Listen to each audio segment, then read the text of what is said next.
Bonsoir, je suis Ernest Guillaume Koussanika, je suis économiste. J'ai fini mes études depuis 2021. Aujourd'hui, je viens vous présenter une petite histoire de ma vie. Comment est-ce que je suis parti de l'université jusqu'à me retrouver aujourd'hui dans une carrière professionnelle. Bien avant de commencer, je voulais préciser une chose, que ce n'est pas un calvaire, ce n'est pas aussi impossible de trouver un emploi de son rêve ici au Kassai central, bien que nous sommes nombreux sur le marché d'emploi et que les emplois qui se présentent ne sont pas aussi nombreux, ne sont pas aussi suffisants pour nous tous. Ma petite histoire, lorsque j'ai fini les études, étant économiste, j'avais tellement du rêve de pouvoir exercer mon expérience dans le secteur bancaire congolais. Je suis parti premièrement avec un objectif de faire un stage professionnel à la banque. J'ai commencé avec un stage professionnel. Selon le gérant de la banque, selon la personne qui m'avait recruté, elle pensait que je venais pour un stage académique alors que j'avais déjà fini mes études. Bon, c'était en fait une stratégie vu que je voulais acquérir les expériences dans le secteur. Après que j'ai acquis cette expérience dans le secteur bancaire, tellement que c'était difficile, je ne bénéficiais pas du salaire. Comme vous le savez, les stages professionnels, c'est un stage payant et c'est une charge pour les entreprises. Les banques étant des institutions capitalistes, elles ne pouvaient pas accepter que je sois engagé une fois finir les études pour que je sois coté comme salarié dans une institution. Durant ces stages, j'ai traversé des situations très compliquées. Je pouvais faire une longue distance jusqu'à la banque à pied et le retour aussi les soirs. Je faisais toujours le pied.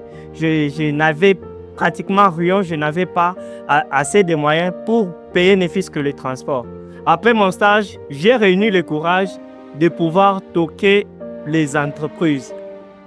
Je pouvais être en mesure de toquer à des portes de n'importe quelle entreprise qui exerce dans le secteur financier. Je suis allé pour la première fois toquer à la porte de la Royal Bank, alors que je ne connaissais personne à la Royal Bank. Malheureusement, ça n'a pas tenu. Je suis allé la deuxième fois toquer à la porte de la TMB. Là, je connaissais un de mes enseignants de l'université. Il m'a promis qu'il devait me rappeler. La troisième fois, je suis allé toquer à la porte de la First Bank, là où je suis aujourd'hui. Lorsque je suis allé toquer à la porte, c'était avec objectif d'être engagé comme journalier. On m'a demandé de laisser mon CV. Après 8 mois, on m'a rappelé à la First Bank pour aller me présenter au test d'embauche. Nous étions à 15 pour un seul poste. Bien avant d'aller me présenter au test, parce qu'on m'avait rappelé à 21h.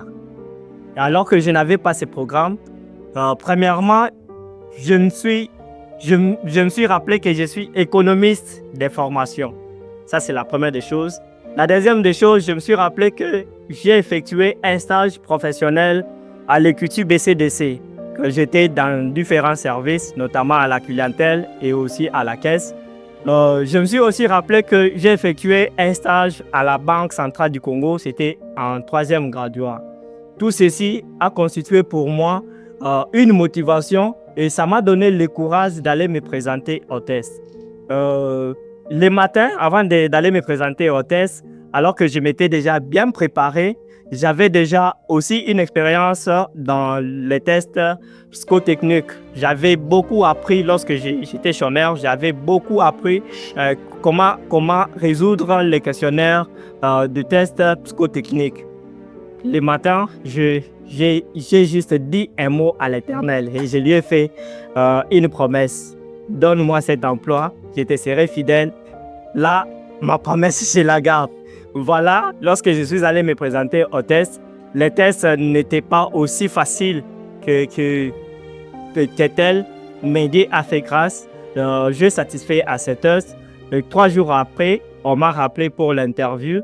2 jours après, j'ai signé mon contrat à la banque. Aujourd'hui, je suis fier de mon travail.